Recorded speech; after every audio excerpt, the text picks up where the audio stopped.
that crowd here, but they'll have to get through SKT to do it. Let's see how they go about constructing this draft. Galio and Rise banned out by Edward Gaming. SK Telecom T1 going to respond with Kalista and Sejuani being removed from the pool. And we're seeing this Rise in the mid lane become an S-tier champion here at the World's Championship. So many teams are picking him up, taking him early as well. And of course, we've seen good uses of his ulti. And there's good Rises and there's Faker's Rise. This guy has an SKT World skin for Rise. Very famous Rise, but has only lost, I believe, 4 times in his career, among his most played. So no surprise the ban comes through from EDG. And once again, we see the Xayah priority very high. Xayah first picked on the side of Edward Gaming, as the Gragas and the Shen are the last couple of bans this time around. Now it's up to SKT. Let's see how they start their draft off. Very interesting to see such a high priority, a first round ban onto Shen. We saw Shen yesterday from Mouse. It was actually AHQ that talked about the fact that Shen, they felt like that was shutting down a lot of their counterplay, so they're respecting it, even though when I was watching the Shen, I was really feeling like they weren't getting the maximum value yesterday, EDG, out of the Shen's global presence. SKT getting maximum value out of their first rotation, though, stealing away Rakan from EDG, and then getting that Jarvan pick we see so often. They can still go for Tristana if they want to as the AD carry and be more than fine down in this bottom lane here. I love to see, though, when teams are playing against like these Rakans without Xayah, actually go for like counter picks to the Rakan specifically. We're looking at things like Morgana can be one of them, Braum, Alistar, Thresh, like some of these champions that can shut down the Rakan very hard. Not in this game, though, because, you know, Janna, Lulu, Art Sensor is a thing, so it becomes just the safe Janna choice. Well, the Janna picked up, that means the bottom lane is finalized there for EDG. Xayah plus Janna. Then you've got the Rek'Sai in the jungle. Meanwhile, SKT, they're going with Jarvan most likely in the jungle and the Rakan Twitch bottom lane. And that's also where the Janna gets more value against Jarvan specifically. We saw it in the last game with C9. Like, you are this Jarvan here, you want to EQ combo into a fight, instantly you get ulted by the Janna, you're out of it, and you're actually not adding a lot of value there. And I think the Twitch is a nice pick here. It's not a big one for Bang. Prey certainly a famous Twitch player, but Bang, in and out in terms of his champion pool. I like it because you see Rek'Sai and you're like, well, backline threat is not there in the first 3 picks. You're feeling very safe to lock in Twitch. Pass-through damage will be a thing, whatever is locked in for the next 2 picks for EDG. So Twitch has been situational so far at Worlds, but I think it's going to keep rising in priority. And as expected by what you've seen so far in the first part of the picking, the banning in the second part will reply in kind, as the top laners are being banned out by SKT, Renekton and Trundle taken off the board, while EDG removes LeBlanc.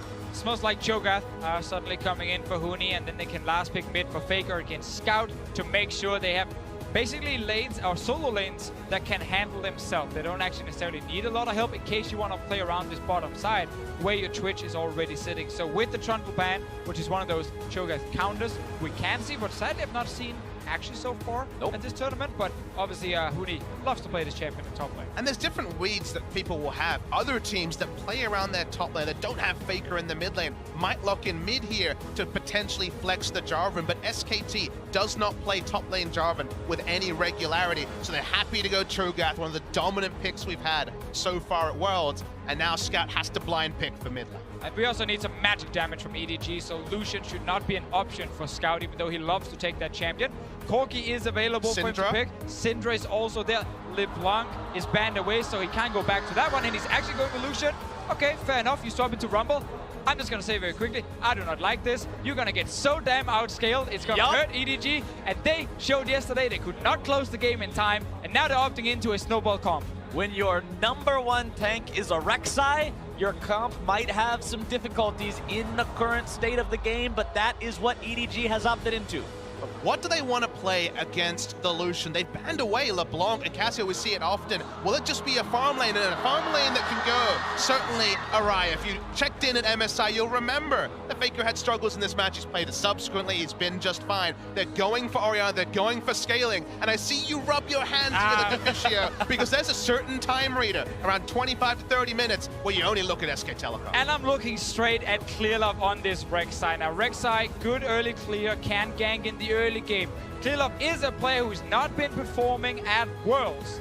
This is the game for him to prove every single hater wrong, because he needs to be so active in the early game, shutting down multiple lanes on the side of SKT in order for EDG to get a big enough lead. I mean, it probably has to go Warrior, even though there is no front line. He does not have Rise instance there. He does not have the Twisted Advance. There is damage in the lanes, but not reliable CC, so He managed to do it in the LPL Grand Final with the reverse sweep. His experience came in a trump in front of his home crowd in Wuhan. He needs to do it again. But you've got to be so careful, Papa Smithy. You end up going with a warrior on this Rek'Sai. All of a sudden, you have 5 members on your team that make a delicious Cho'Gath burger, and he is going to just go to town with those feet. You can build a Cinderhulk and a Warmogs. You've got no front line EDG. Sorry to say, Rek'Sai can only do so much. This is definitely a game of timers for Edward Game. You can hear the crowd roar. They are ready to go. They want to see an EDG win here. You can see the signs. You can hear the cheers. This is the game where EDG could tie up their score, but SKT is going to be a real hard opponent.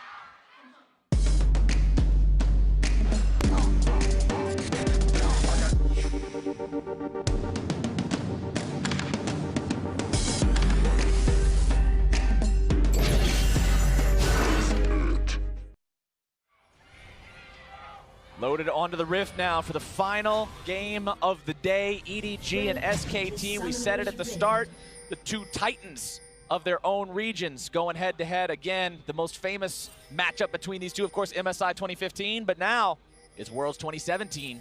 Let's see what they can do. And I want to talk very quickly about the Rumble and the Lucian, the very last rotation here for EDG in the draft.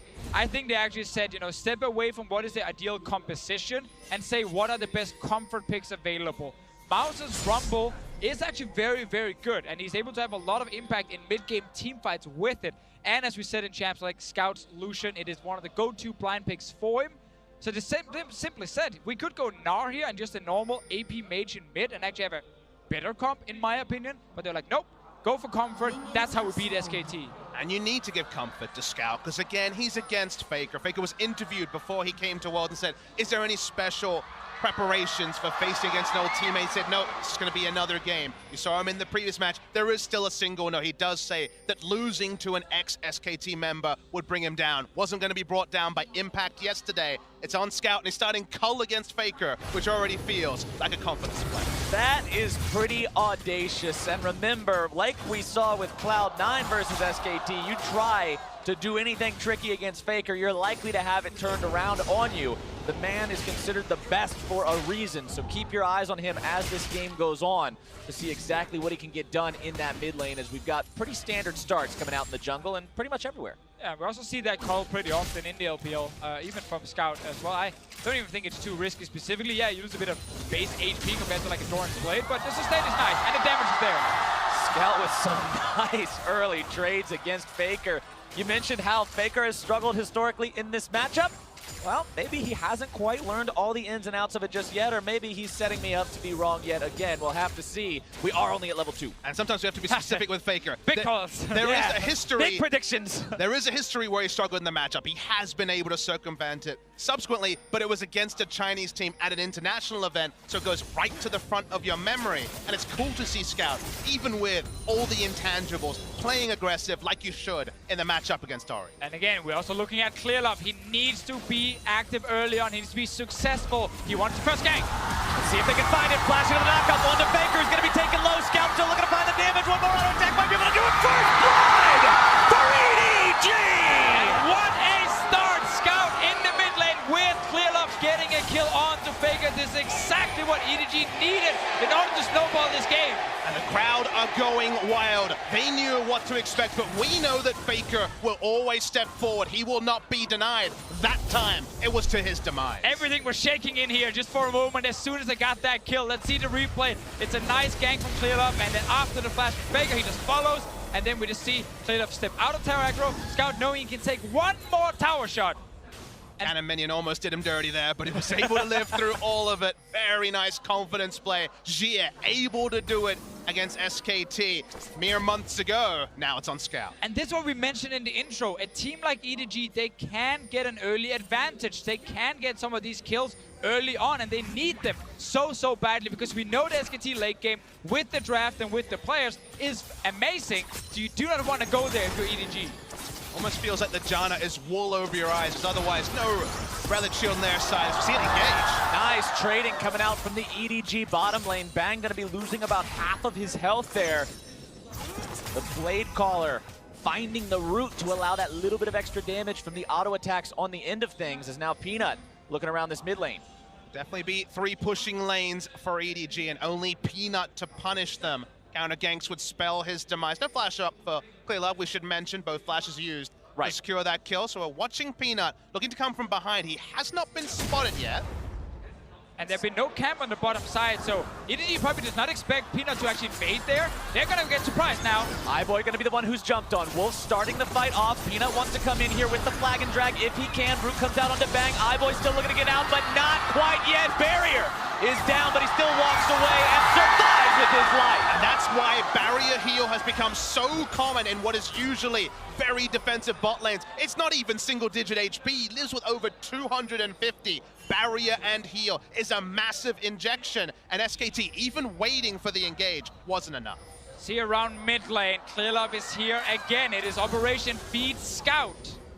Shut down a Faker all in one fell swoop, waiting for his moment. Faker has enough mana to still respond to this. Close Scout. to full HP, no summoners. Scout is trying to force him, corral him into being closer to that Raptor brush. Or Raptor camp, I should say. There it is. Clearlove comes over the wall, knockup comes down, more damage goes through. They don't quite have enough to finish it this time, but they will force Faker away. Exactly, they force Faker back. That means Scout can get level 6 in lane now and push in this wave. Faker will return only level 5 and lose some more minions. He's already down 15 CS this early on in the game. We're only 6 minutes into it. So once again, it is the perfect start for Scout in the mid lane. Stats comparison coming up on your screen right now between these two. Scout, 5.2 KDA compared to Faker's 3.6. Kill KDA participation. First place in kill participation from Scout. And KDA-wise certainly is night and day for the side of Scout. Kill participation's a little bit misleading. A lot of team fighting in the LPL. That's true. Goes to the late game, whereas Faker, we all know it, sometimes he just goes top lane, hoovers up minion wave, is more of a 1-3-1 threat. So that part is misleading, but it hasn't been a statistically outstanding season for Faker. Really the excitement for Faker, apart from his legacy, was how he ended the season, pushing through the other best mid lanes in Korea to eventually be stopped by BDD in the final. And EDG, one thing I'm excited about for this team right now, after they had initially found that first blood, this team was up 800 gold. Now later, they're up over 1,000 gold. That lead has been passively growing larger and larger because of the advantages they're just accruing in these lanes on their own. These guys are playing the early game well. Now iBoy and Mako pushing up the bottom lane yet again, keeping their opponents underneath the turret. Almost every time we pan down here, we're seeing Bang and Wolf just stuck farming up underneath their own structures. And Bang is just delaying all his damage in this game here with the Relic Shield. Now Ninja Tabby coming in as his first item, looking at, of course, Xayah, Rek'Sai, Lucian, all going to his lane and fighting him. So it is an item that will give him a lot of value in terms of the stats, but again, delays his own damage. Call for the Xayah as well means he'll be able to farm up plenty, recognizing the fact that this lane's going pretty slowly. Clearlove trying to steal away that enemy blue buff from Peanut. 7-1 record for Clearlove as Rek'Sai in summer for the LPL. Now stealing this away, giving it over to Scout. Exactly what they need. And it was fun because when Clearlove, rejoined EDG here and started really finding success with these guys in the summer split once again, Rek'Sai was one of the champions he used very early on when almost no one else around the world was actually playing Rek'Sai. But it's such a signature pick for him because he's not the kind of jungler who wants the big flashy mechanical plays. He needs some consistency, some steady champions. And Rek'Sai, it is so consistent what you can do with these games. TP coming in from Mouse. EDG wants to make the play onto the SKT bottom lane. Heal going to be used. Wolf escaping for now. EDG commits a lot to this. They've got 5 men bottom lane, but they can't find any kills. Summoner spells expended by the SKT support. Gets him out safely. They want to stick the landing and actually take the turret here. Otherwise, it's going to be obviously a big misfire for them. They should have communicated to Mouse there was no summon. There was summoners up, the side of SKT, so not able to push them down. And Wolf and Bang feel confident enough to return. The turret is close, but it's not down yet. iBoy going to return some fire now onto Bang and Wolf. Gets the blade collar, but only with a single blade. A Scout going in onto Faker, going to be Shockwave, but the culling still comes out. The heal's going to be popped. Faker trying to get himself away from this and does do so. Scout not afraid to play aggressive at all now. He knows he's going to win that 1v1, and it's a position he's often in the OPL where he can play so aggressive in the lane. Scout is the kind of player who loves to invade into the enemy jungle and find someone to just skirmish him. He often doesn't really care about the vision or where the enemy team might be. If he can find one guy to duel, he's going for it. Yeah, his first thought is to fight, and in a game like this where that needs to be their game plan, they need to keep snowballing. It's not the worst sort of weapon to have on your team. Clearlove, like you say, with the reliable ganker and plenty of follow-up damage from Scout to follow that. See Clearlove pathing around bot side. The earlier they can take this turret, the quicker they can start rotating and playing around Rumble's earlier power spikes. But Huni in all this madness has farmed up consistently. Exactly. And Cho'Gath, we know, will be the monster in the late game, and it's not the same for Rumble. After things like the Locket was used all the time, Redemption came into the game as well, and people started getting a lot of access to very easy shields. Things like Rumble had a harder time being super valuable in the late game, because when you lay down that big ulti, which is your main thing you're bringing to the team, and you just see a Redemption and a Locket coming in saying, well, that damage is kind of gone, Rumble loses a bit of value there. Scout going in yet again onto Faker, this time not having the best of trades, only pretty much breaking even, but a nice shield from Mako to help make sure he's fine against the retaliatory damage there. It's actually really big for SKT to be able to steal away the blue buff to balance what EDG was able to do stealing their blue. Notice that Faker went for a respectful Seeker's arm guard first. His mana costs were going to be an issue, so picking up the blue allows him to just passively wave clear and not actually lose turret HP if he was denied that pickup. Clearlove looking around here again, seeing if maybe there's any opportunities for anything. He does have the Cinder Hulk completed. I want to go ahead and bring that up because we were talking about the jungle item differences earlier. He is going to be that main tank for the team. He knows it, and he's got to get as tanky as he can. And I think you should focus on what it brings him early and lets him turret dive with the HP. It's much more about what he can do in terms of how aggressive he can gank rather than what he can do in the late game with Cinder Hulk. Boy.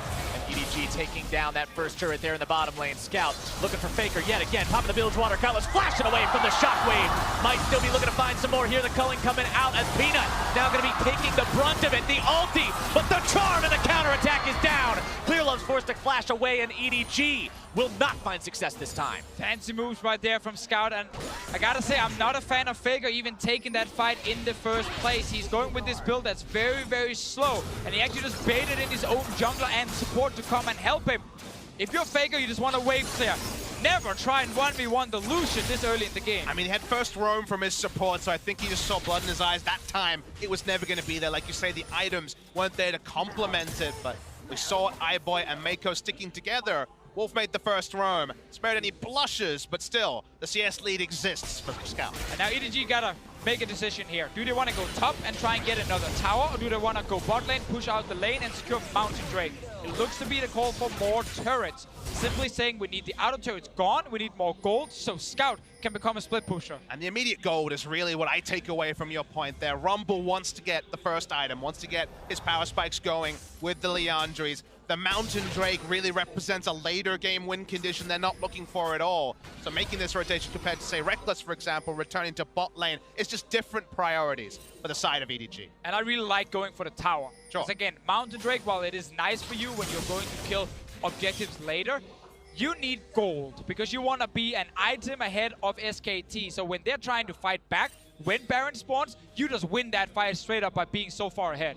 1300 gold is the tune to how Faker's down in the mid lane, so at least that's working out. But you can see the counterpoint is that Cho'Gath has largely been unheralded. And now the SKT rotation to respond to EDG's, putting the bottom laners into the top side now that that first turret has fallen. But iBoy and Mako don't seem to be halting any sort of the aggro that we've seen earlier. Ardent Sensors both up and running now for these supports. As mid lane, they call down the equalizer onto Faker. The burst is there. Who cares about the shockwave? Another kill onto SKT's mid laner. Scout going to be taken low, but not down just yet. The culling comes out. Peanut is forced back as Huni has to run away as well. Into the back line goes Clearlove. Peanut is down. Huni now barely going to be kept alive. Feathers fly. Scout goes up to three. They're getting so far ahead now around this mid lane. Vega went down early. Huni was not in range to feast the Lucian. And then suddenly, the rest of EDG just tower dive. They're not going to stop Either going to keep pushing. Twitch stayed in the top lane. Everyone from EDG were going to commit to the turret dive. Faker did not have flash. The Feast was not even able to get a trade kill for Huni. And the mid lane is in complete shatters for SKT. This is not what people were expecting from this game. You never head into an SKT game expecting Faker to be the one who is constantly collapsed and just taken down. We commented on how Cloud9 tried this and failed. EDG is doing it with spectacular results, but now they've got to be worried about their own top laner as the reinforcements arrive. Faker keeping himself alive with that shockwave.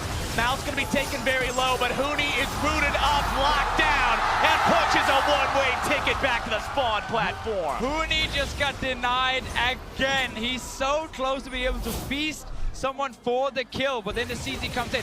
I love this play here. No flash on Faker. Instantly Mouse committing everything to take him down. And now Huni gets enough damage to actually kill the Lucian, but at the very end, the knockup from Clearlove prevents the Feast from the Cho'Gath, and now we get the tower dive. And the tower dive here, we talked about what can you do when you have a Rek'Sai this early with Cinderhawk. Dive turrets aplenty. Wolf tried to spare the blushes. Twitch was never going to get there. EDG, you said in the draft division, I don't like it. And based on what we saw yesterday, you were vindicated. Everyone was right there. All the armchairs were there, right there with you saying, don't like it either. That's not the EDG I saw. They can't close from the early to mid game. They haven't closed yet, but their understanding of how aggressive they needed to play is really heartening to see. They've done everything right here in the early game, and I just want to give so much credit also to Clearlove, the man who's been criticized so often for his performance on the international stage.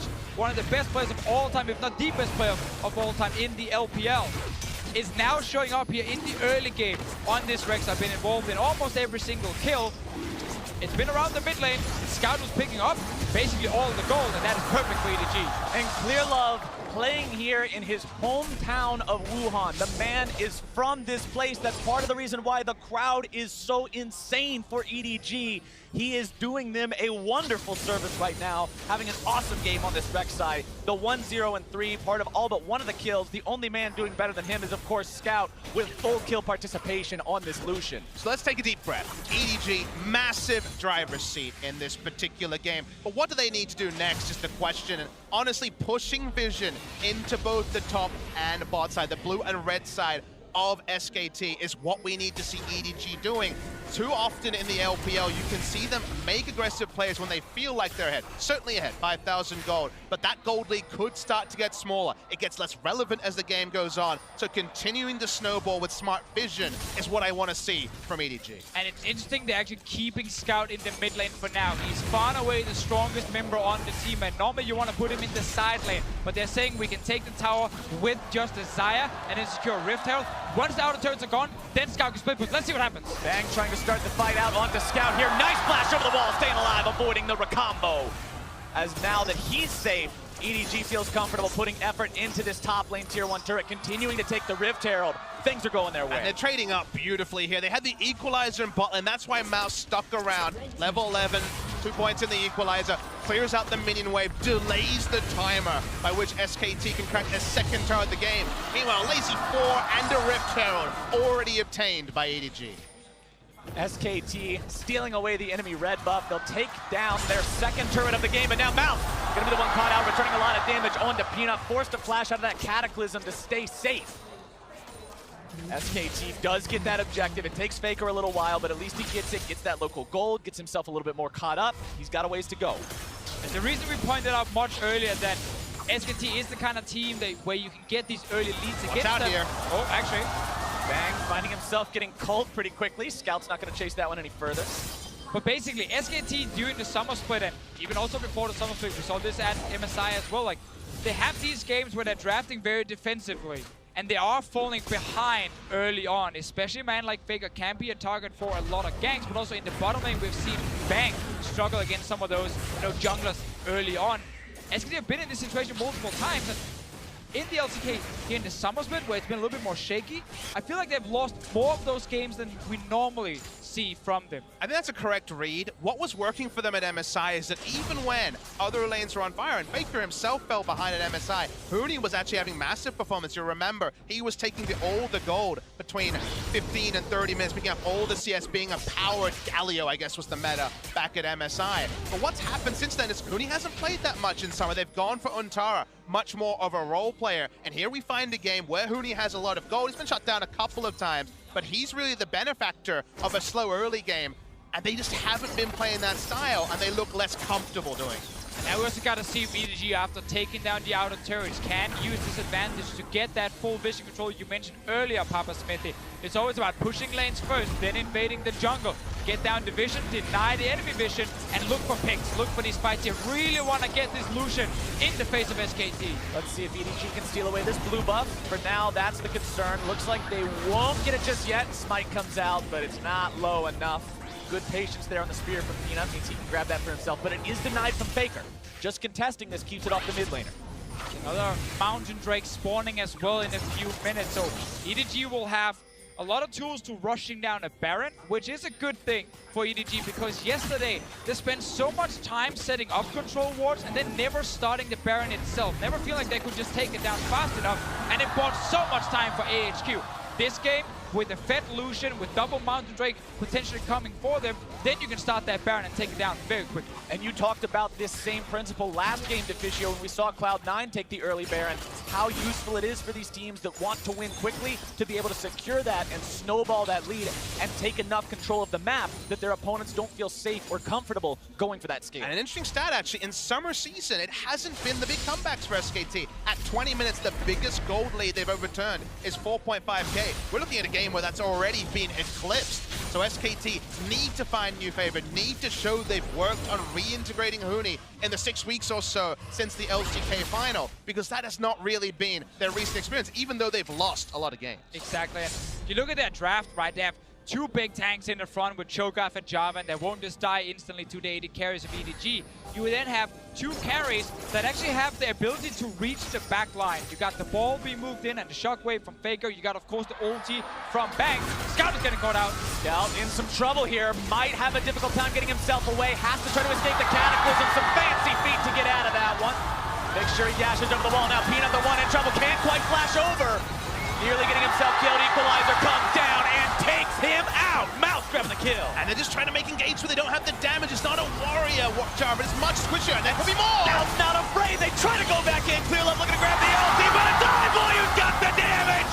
Faker drops again, and Clear Love takes him down. They keep finding team fights and they keep taking out SKT's 8-0 in kills. But it's even more than that, Deficio. They're being gifted team fights. They're being seeing SKT think they've got the chance, thinks they've got the moment to slow down the game. That moment is still not there for SKT. Yeah, that was the most classic Scout face check we see so often, where he suddenly gets surprised, but because he's so far ahead, he was actually able to just tank it up. And now the Baron is being started with the Ardent Center of the Janna, with the full team attack speed. That's the objective they need. And that is exactly what they needed. You just said right there. I don't know why I repeated that point, but I agree. It is what they need. Important point, damn it. It's really important. Scout, stop face check. And we're seeing the replay here. They just didn't have the damage. Faker wasn't around to use the shockwave. That was the burst they needed to close the fight. And Peanut flashes for distance. Very nice equalizer. Burnt to a crisp, sitting on that. More and more kills. And you would think, as a Korean analyst, I would watch this and feel bad for SKT. But they drafted scaling in a similar fashion to how AHQ did in the previous game. And what did I say to Fisher? I said the right way to play the game is to take the risk, is to push for the vision, is to play decisive. And EDG are playing with decisiveness that we did not see yesterday. And it's okay, Papa. You're here with friends. You can cry. Let it all out. We've got you, Give me buddy. 2 shoulders. I got him. I got him. This is the I'm support all right. group right here. Gotta got you, accept pal. that EDG. We got you, stubborn. and EDG got second Mountain Drake. Going to continue to provide them with extra objective control and pushing power. Now that they've got 2 under their belt and the third one spawning next, if they can retain control over the game the same way they have, they are on a wonderful path to being able to find the win and seal the deal here. And then you look at the side of SKT, they really don't have anything. They've still got a time to get to 3-4 items if you get to 40 minutes, but doesn't look like 40 minutes is coming. EDG want to break the base with the first Baron buff. And Scout so far forward on that front line. He knows how strong he is. He's got his flash, he's got his dash. He learned his lesson yesterday about that Cho'Gath Q. He's not going to be caught out again. And you know how much this will mean. He's got 100% kill participation. The game played through his lane against the player he could never unsee on SK Telecom. EDG still looking to break this base open, not bothering with a 1-4 split. They've got 5 men strong. They've dropped down the equalizer. They drop Faker's house. They're about to take him down. As soon as that Zonian fades away, iBoy grabs the kill. Mako taken incredibly low. The poison's still ticking, but it's not going to do enough. And inhibitor number 1 falls 24 minutes in. And these two comfort picks coming in from EDG in the last rotation have been so valuable for them with Lucian, with the Rumble. They said we need Scout on the Lucian mid, so we need AP top. Mouse is fantastic on the champion itself, and it actually allows them to run this snowball comp here, also due to, of course, Clearlove Rek'Sai. I mean, this sort of early to mid-game comp is not what we've seen win in this tournament. We've seen the games drag out, but EDG are with renewed vigor today. Old team to clear off the minion wave. I thought, okay, just gonna get the inhibitor. They wanted more. Exactly, and as soon as they get the one, remember they can just take down the tower. I just want to add on to the point you just made. We have not seen the snowball comps win a lot, especially not against Korean teams. We've seen multiple teams actually try it already here, day 1 and day 2. But SKT right now, they're looking in such a tough spot that it seems almost impossible for them to come back. They're down over 9,000 gold, 25 minutes into the game. You can see the amount of blue side wards down on the SKT side of the map, showing how far forward EDG want to play and want to push. They've got everyone hanging around this top side. They want the top lane tier 2. SKT will look to defend it, but it's going to be hard. Ulti traded back and forth there. Shockwave for that Xayah ult. But now can EDG force the push any further? Scout going to have to dash backwards after getting caught out by the Rupture. SKT hold the line for now. I think SKT lose the perfect team, but they don't even have Infinity Edge on the Twitch yet. When they make their last stand, the items are not there. And it just feels like we're waiting for minions, waiting for cooldowns on the side of EDG. Because SKT, the cupboard's bare. Such a difficult situation for the LCK representatives to be in. We talked about how these two teams were titans from their region, how there's a history between them. And right now, EDG is looking to add one hell of a page to that history book. SKT still with 0 kills to their name. They lose their 6th turret, and it's EDG knocking on the top lane door. What a turnaround for EDG here. What a confidence booster as well. You lose to AHQ in that last team fight yesterday. A team you played against so many times and know so well. And then, of course, you face your old rivals in SKT again, and you actually win it. You know what the best thing is, Deficio?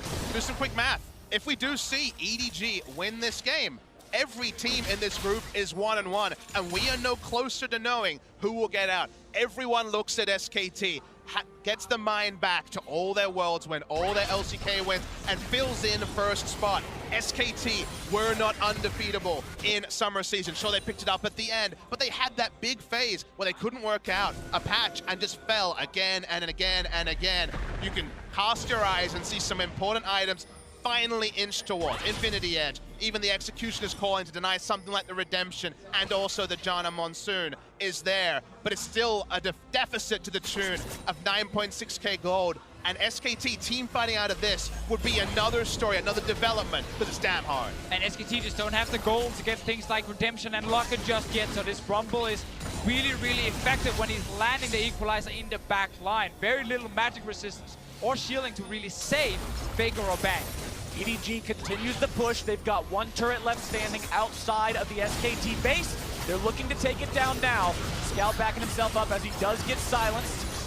Shield onto him as he is playing the role of the front line this game. Both Baron and 3rd Mountain Drake will be live in slightly over a minute. And when you're missing that clear front line, what you need to do is be able to run aggressively towards the enemy team. And that's where the Rumble can come down behind the tower and then set up the rest of EDG with Clearlove chasing at his For me, when I start to think of how could EDG lose a fight, it's not keeping tabs on Twitch and turret diving, being surprised by his damage. If they see Twitch, they'll know everything they need to potentially take down SKT. Waiting on that last big engage. If they win a fight here, the game is completely over. Culling comes out. Look at the base of SKT. It's being absolutely ravaged by these super minions. Nexus turret number 1 almost already down. EDG continuing the pressure here in the bottom lane. Scout says, I don't care about the minions. I just want to put damage into this thing. They see Orianna. They don't need to play as respectful. They have control wards if they wanted. Rek'Sai around the left. It's around the right, though. That's going to be a turret. It's time to pull the trigger. They do so. They grab the turret. Now they can move back to the Mountain Drake. Then they can set up for Baron Vision. The path is clear for EDG. They'll take down the Scuttle Crab in these last remaining moments, waiting for that Drake. They're getting a third Mountain Drake. They already got the first Baron. That was huge for them to actually get a bigger goal lead. They're saving the Drake for now. They got two already. Bang is hiding. He's coming. Bang looking to come in. Here comes your initiation. They're right through. Oh my God. Faker Shockwave will find them all. And SKT, with a hell of a response, will take down 4. They did it! They fought back from a 9,000 gold deficit and won a team fight against all expectations. Rumble could not get the perfect equalizer because in half a second, everyone's health bar exploded. One mistake, and a team like SKT will punish you and they will take it all. I have talked to multiple casters and analysts so far during Worlds leading up to Worlds, talking about SKT as a team, and when you watch SKT and they're down 10,000 gold, you can never count them out. Now consider EDG have no vision on the red side. Where is Twitch is what they should be asking. When they see Ori, they can probably guess, but this Wombo's out of this world. It all starts with that engage from Wolf on the Rakan, and Pinky picked up fairly late in the summer split, but had some very impactful performances on in the playoffs, using it here to start the fight, set up the shockwave from Faker, and of course, easy damage for Bang as well. And that's now a Baron to SKT. From 11,000 gold to 4,000 gold, SKT bounces back. And right now, EDG wish they'd just taken that third Drake, recalled, gone back to base, reset the entire map. But sadly for them, they walked into the mid lane and SKT were ready. And now we've got that point where you've got to worry about the composition difference because SKT has that scaling comp. They've got that big front line. I mean, you just put your eyes into the items on the right side of your screen. Death Cap out of nowhere. Second Zeal item completed for Bang, who was smarting, what, 5 minutes ago without even an Infinity Edge. That's turned into 2 Zeal items. And these are the item points. This is the time of post 30 minutes where some of those prophecies from pick and ban suddenly look eerily surprising. But man, the way it got here, the turn it took, was basically a horror film for any LPL fan. I mean, it's been a fantastic game to watch so far here. And the fact that SKT are now hitting the late game, meaning they have the stronger comp, is fantastic for them. They're hiding in this little brush here. Seeing if they can find the pick on Dahuni, who pops the Righteous Glory, but there's no way out of that. Bang shows his face, but not really an equalizer. Equalizer comes down. Both redemptions going to be overlaid like a Venn diagram. Not a lot coming out from either one of those. Peanut now going to be the target. SKT may be in a tough spot. Scout looking for more. Has to be very respectful of what Faker can do. I like the play there from EDG. Hide in the brush here to get a kill to try and stop the Baron buff team from pushing. Bang still got ulti. 25 seconds on Huni with TP ready. But you see the pauses they have to take now. Suddenly, you can't face check the Death Cap Orianna. Suddenly, you are respecting the Twitch. So Relentless Aggression could have happened after a single pick before that fight. Now, respect is required. And you mentioned some of the offensive items before here, Papa Smithy, like Death Cap. I just want to go back to the Locket and the Redemption. They were not there before when EDG were snowballing. They are here now. So SKT are able to stop this Rumble from having the same impact in team fights, and no one is really dropping low when EDG are starting fights anymore. And that's kind of the scary thing is Locket plus Redemption equals a sad Rumble. Unfortunately, even adding on items, that is just a natural counter that was added into the game a couple of months ago. So SKT maybe need to stay grouped. Maybe they can't rely on Huni and not have all those isolated deaths, but they are in with a fighting chance. And you also got to feel a little bit sorry for EDG and the triple Mountain Drake, because the value of these have now basically disappeared when it comes to winning late game fights. You've already gotten most of the objectives you needed. That second Baron that spawned was supposed to be where EDG cashed in on having multiple Mountain Drakes just rushing it down. But they lost that fight. They're not getting any scaling from it either. So it's all in favor of SKT at the moment. How quickly the tides can turn. All it takes is one incredible team fight from one incredible team with one incredible shockwave and now they are in full control, pushing up into the base of EDG, wanting to claim some inhibitor turrets of their own. They've got Huni in the top lane, everyone else here bottom side, seeing what they can accomplish. Baron will be active for another 45 seconds as EDG has just seen a complete change in attitude from Scout being on the front line, constantly flexing those muscles, shooting whenever he has a chance, to now having to play back behind that turret. Comp can't deal with the 4-1. Cho'Gath and Rumble. Cho'Gath laughs in the face of Rumble. At this point in the game, he's going to take a free outer turret, the biggest factor. Clearlove wants to make a play on the floor. Clearlove goes in, looks to find the flash into the knockup, but now it's going to be Scout who's in some danger. There comes your finish. And back down! Violent got two! They get the support as well! They've got the double kill for iBoy! Hooney's on the run. EDG looking to finish him off. The Righteous Glory pops. Hooney's gonna get himself away, but the Joe is slow, and Scout's looking to run him down. He's still chasing. Hooney's just trying to buy time here. He wants people to respawn. Hooney's gonna die very soon. Hooney will go down. The flash from Mako to bringing the minions. EDG marching up the mid lane. They've got 25 seconds on Bang and Peanut. They just need to kill one inhib and then straight towards the Nexus turrets. It's just Orianna for 15 seconds. They'll get the respawns. Wolf will be there in 5, but EDG are 5 men strong, and they feel like they can finish it here. Faker needs to try and kill the minions. Shockwave is ready, just a few more seconds. Wolf and the Bang ball are there. up. Wolf and Bang are up. EDG decides to not go for this. They know that they could go so wrong so quickly. They back away. Great engage though in the bottom lane. They knew Huni was in the top lane. He could not join the fight in time. And while everyone was looking at Faker because he was the one Clearlove jumped onto, Bang actually with flash available ended up getting caught. Consider also that when Cho'Gath is not there, you can't really set the tempo of a fight. You can't know where to put the ball because the fight moves so quickly. The Shockwave is almost an afterthought. Bang caught in the front. He actually got hit by the Blade Caller. Exactly. It was all on iBoy right there. The entire front line of SKT were gone because Peanut was actually sitting in the jungle, just kind of looking for potentially a flank onto EDG, and we get to see Huni just die in the very end. Mako using the flash for that one. My favorite thing is we're being spoiled. This was not supposed to be a game of inches. EDG No. were running them over. We thought it would just be academic. SKT only have 4 kills on the board and not won a team fight, barring the explosive one in mid lane. But suddenly, it's all up for grabs. A gold lead for EDG. So many advantages for EDG. They've done everything but punch their ticket to a single game win in this group. And yet, everyone is sitting here wondering, because we've all had PTSD about SKT coming back. This team is so good at playing from behind, and you mentioned just a few moments ago to Fischio about the status of the Mountain Drakes and how those are not the most useful, but they will provide Elder Dragon stacks. Scout gonna be caught out. They get both the AD carry. Scout jumping himself away, but Wolf is down! EDG's found one. Clearlove gonna be going into ulti mode to keep himself safe, bang! but Bang goes bang, bang, bang! Rat-a-tat-tat finds himself two. Now they're looking to finish off the wreck. Going. Scout drops. iBoy stands alone. Man, iBoy, if he had more of a front line, you can see the blinking health members.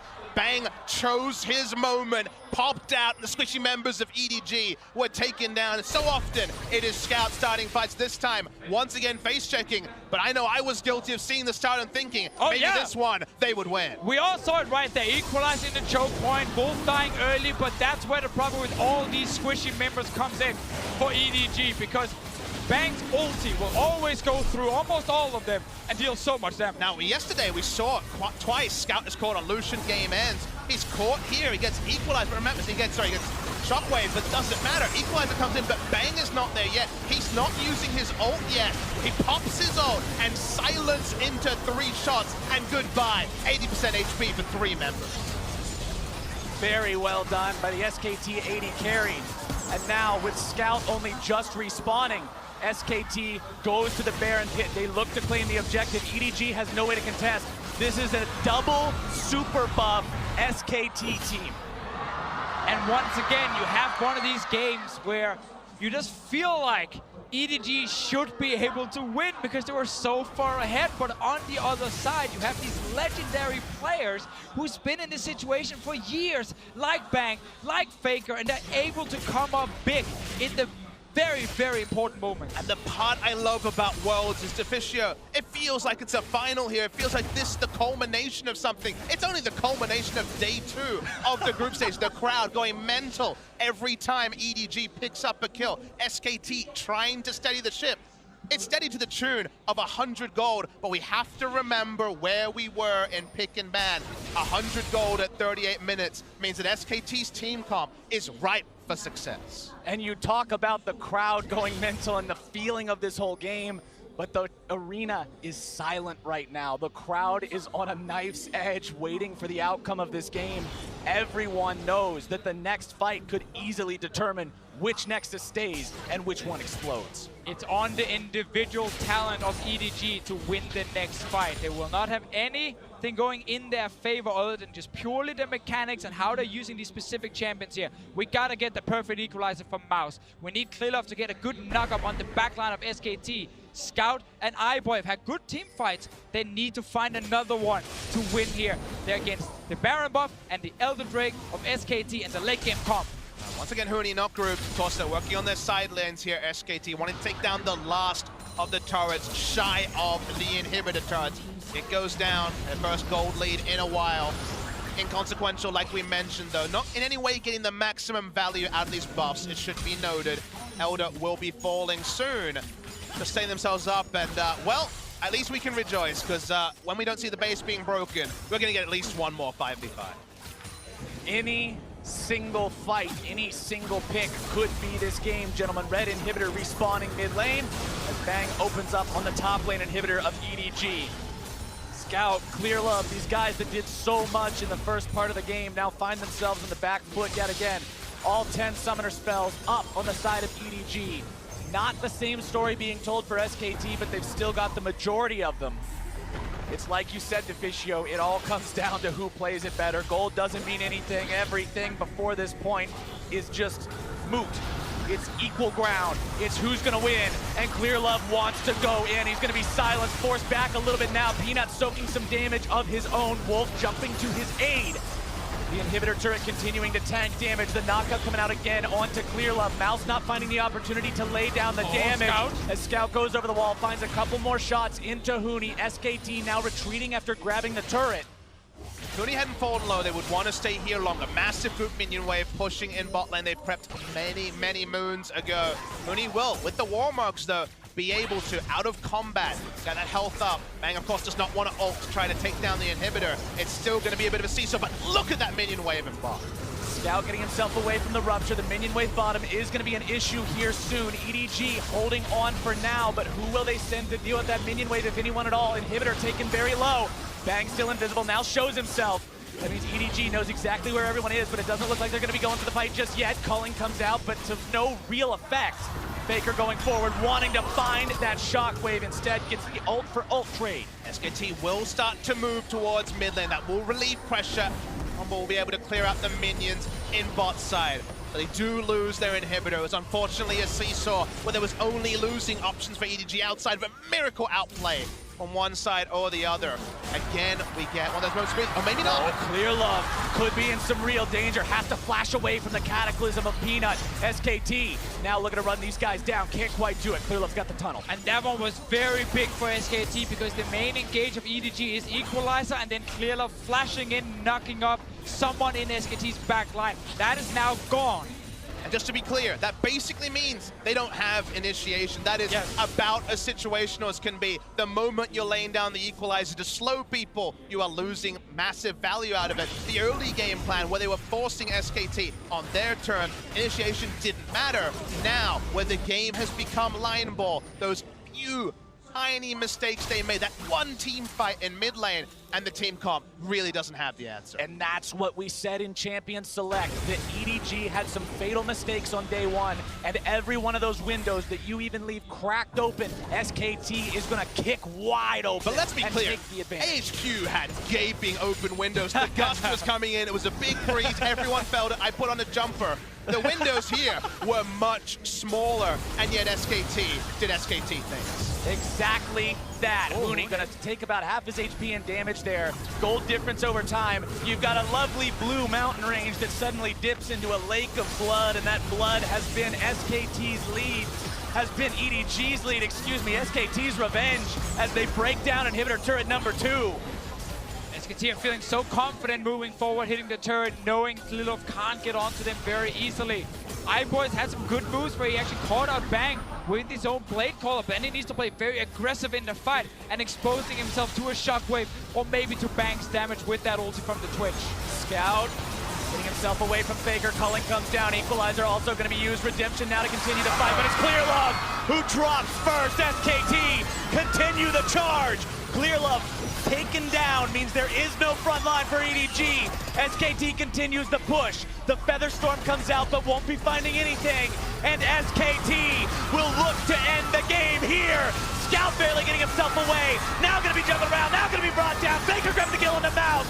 Bang with the killing spree on the Scout. Watch iBoy. And no matter how bad things looked, SKT still looks to finish here. iBoy alive. You've got to be mindful of the Xayah. Mako there to give him the Ardent Sensor, look to keep him alive. iBoy knocked up, now gonna be juggled, now taken down.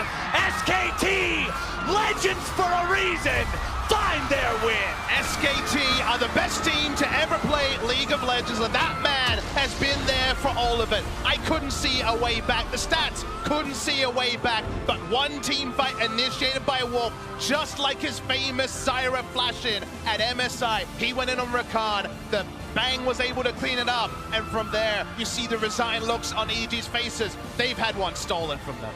I just still want to give so much credit to EDG and how they played that early game. Aiming for that Lucian in the mid lane with Clearlove on his Rek'Sai, camping Faker, shutting him down. Scout was so far ahead. They get Barons, they get everything they needed.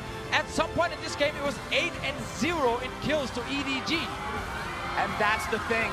It's what you said, Papa Smithy. There weren't these giant gaping errors. There weren't these huge flaws. EDG played so well for so long, but you give SKT an inch and they will take miles. They were up in gold for 35 minutes, but guys, we talk often about honorable losses in League of Legends where a favorite comes in, an upstart team, or in this case, a team that was coming off a loss yesterday comes in and they want to take them down. But this is an honorable loss for EDG, but what does that count for when suddenly you're 0-2 in groups? You were so close but couldn't get over the line. You're still in a bit of a hole. EDG will still need to emerge. The Wuhan faithful rising for them was not enough, and sadly for EDG, they only come away with disappointment. These kind of losses sometimes suck the most. Yeah. If you get completely stumped, you kind of laugh at it and say, yeah, we weren't good enough, you move on. In a game like this, you're like, we had it. We were winning in Wuhan. We were beating them. We needed one more fight. And that fight went in favor of SKT, and that's the problem, of course, when you draft the early game comp. You lose that one big team fight, suddenly it swings the other way. It was a crazy comeback, but for more on SKT's magic moves, let's send it down to Dash and the analysts.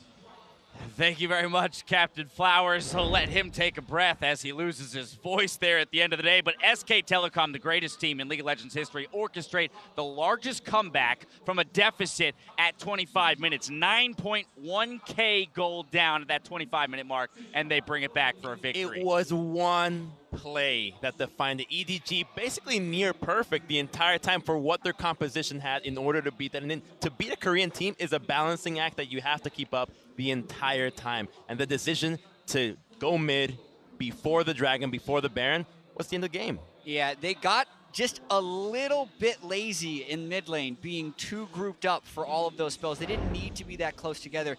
And that's all it took.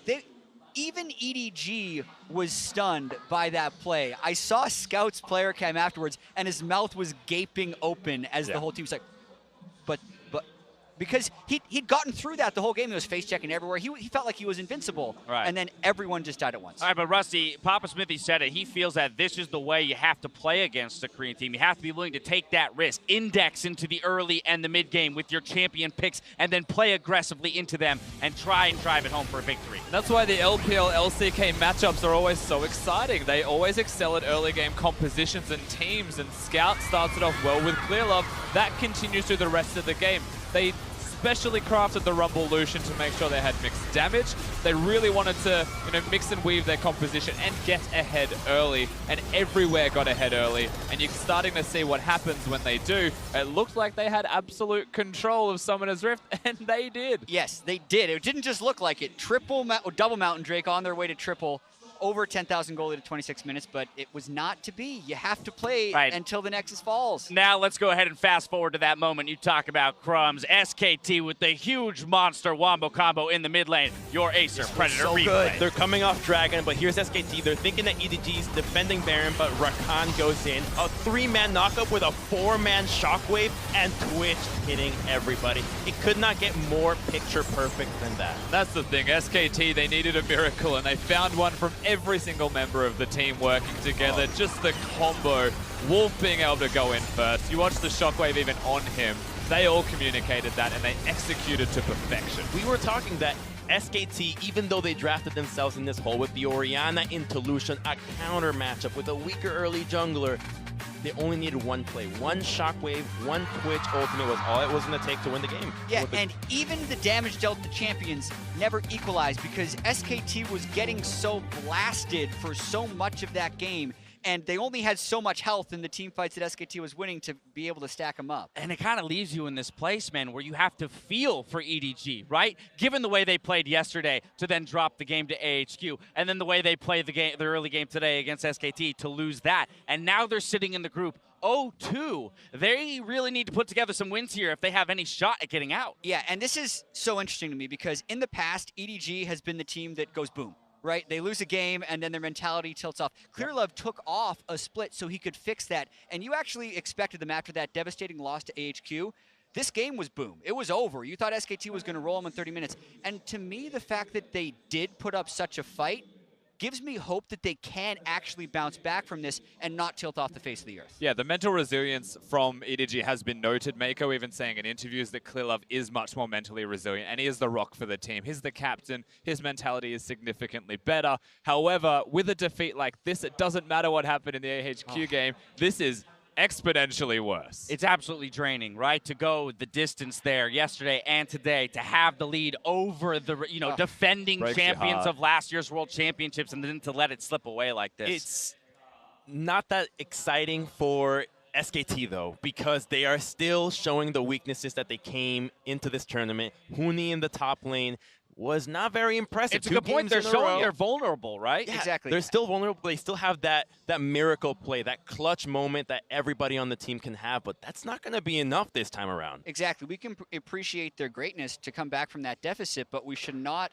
forgive the fact that they fell into that huge hole. Like the disrespectful Orianna pick, that's a counter matchup they picked into for the team composition. And yes, you can retrospectively say it was worth it because they won team fights in the end. But man, that is not the way SKT drew that one up. And I don't think that was a good pick. Lost the matchup at MSI, loses it here in terms of the lane phase once again. So for Faker, definitely showing that he is vulnerable in some cases. But if we're going to point at one player on SKT that did perform even in the deficit itself, it would have to be Bang, going deathless through most of that, and then, as we mentioned, providing the damage to turn the big team fights. Yeah, Bang's Twitch was incredible. Being 0-0-0 when everyone on his team was dying around him was exactly what they needed and did enough. All right, but SKT, they got the win to close out the day. Let's check in with Shox, who's standing by with their mid laner.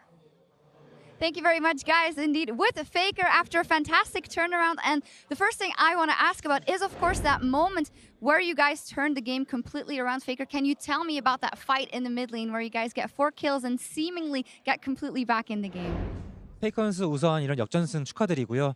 그 첫 번째 질문으로는 이번 역전승을 할 수 있는 계기로 미드에서 이제 갑작스러운 한타를 열면서 이제 다시 한번 분위기를 가져온 거에 대해서 그때 상황이 어땠는지 말씀해 주세요. 네, 그때 당시에 저희가 많이 불리해서 수성하는 상황이었는데 울프가 이니시를 하겠다고 해서 저희는 일단 이니시를 하겠다고 하면 무조건 같이 들어가주는 스타일이라서 같이 들어갔고요. 그때 잔나가 다행히 한 번에 죽어서 아슬아슬하게 이겼던 것 같아요. I mean, at that point of the game, we were definitely behind, and we were focusing more on being defensive. But Wolf said he can initiate a good team fight, and we just backed him up. And I think the crucial point was that we were able to kill Janna at one one queue. So from that, we were able to win the team fight. And then you won all the team fights after. Obviously, there was a lot of history between you and Scout on the Rift, and EDG put all their energy into trying to kill you very early. What did you make of the strategy overall? EDG 팀이 초반에 페이크 선수 견제하는데 많은 힘을 쏟고 정말 페이크 선수 갱크하는데 많은 그런 전력을 이제 소비했는데요. 그런 전략에 대해서 어떻게 생각하시나요? 네, 이번 판도 경기 시작하기 전에 3렙의 미드 갱킹을 할 거라고 생각을 했는데 그때 제가 좀 Bless you. 네, 그때 약간 손이 얼어가지고 그 갱킹은 살 수 있었던 건데 거기서부터 좀 게임이 힘들어졌던 것 같습니다. 네, 제가 좀 약간 대처를 잘 못한 것 같습니다. I actually did think ahead that before the game started that their enemy jungle might gank me at level 3. So I was trying to prepare for that, but at that point my hands were a bit cold, so I wasn't able to react it perfectly. So I think that I should have been able to live, but it was my fault that I wasn't well prepared. All right, but you guys did turn it around fantastically at that. We had a fantastic opening video to the World Championship group stage where you said, well, in order to be a legend, you have to beat a legend like me, not once, but a couple of times. Do you think there's anyone in this tournament that would be able to do that at all, Faker? 이제 페이커 선수가 이제 오프닝 영상에서 이제 전설이 되기 위해서는 나 같은 선수를 한 번뿐만 아니라 여러 번 꺾어야 한다. 이런 업적을 여러 번 달성해야 한다고 말씀하셨는데 이번 롤드컵 대회에서는 그런 선수가 좀 혹시 있을까요? 뭐 역시 아직은 조별 리그이기 때문에 쉽게 단정하기는 힘들 것 같고요. 어쨌든 이번 롤드컵을 우승하고 또 그 중에서도 부각되는 선수여야만 그런 좋은 타이틀을 얻을 수 있는 거거든요. 그래서 뭐 아직 조별 예선에서는 쉽게 말할 수 없는 것 같습니다. I mean, of course, whoever wins this tournament will achieve the fame and the title of becoming another legend, but it's so early in the tournament, and since only group stage, it's really hard to tell who are the most strongest contenders. Contenders. Well, always very careful, but fantastic win here on the day. Thank you very much, Faker. 감사합니다. Thank you, Homan. Back to you guys at the desk. Thank you very much, Shocks. Faker, happy to get the win there. Jad, I want to return to the point we had about the Korean teams who are, you know, if you're going to point to a weakness at Worlds or at international tournaments, it's sometimes that they're slow starters, right? Well, hey, to get the 2-0 in the face of maybe a slow start here, that's going to feel pretty good for SKT if it's only upwards for them to go. Yeah, when the slow starts are contained within a game and then it still is a strong finish, that's pretty good. Longzhu had an early game where they lost, and so did SKT, but they're still undefeated. So that's incredibly impressive for the region. Very much so. Let's go ahead and take a look at the standings after day 2, where C9 managed to pick up a win against AHQ, putting themselves in a better position in Group A. Over in Group B, Longzhu have secured a lead, while TSM and Team WE are in the top of Group D. We'll see more of them tomorrow as they face off in our first game, followed by Flash Wolves versus Misfits Gaming. Later in the day, Samsung and RNG clash on the Rift for a big matchup before the teams in Group A close out the day. Taking a look at tomorrow's schedule, what excites you guys? Everything? I mean, yeah, that's actually what I was about to say. All of it. All right, great. Thanks, guys. You're so helpful. We nailed it. It does. The games tomorrow are awesome, man. Like, I'm with you. This entire tournament so far has been incredibly exciting. Hey, don't forget to tune in for Worlds tonight in just a few minutes, where Riv, Froskern, and Azael take a look back on today's games. Now for myself, the casters, the entire live broadcast crew, thank you for watching. We'll see you tomorrow for more Worlds 2017. Good night.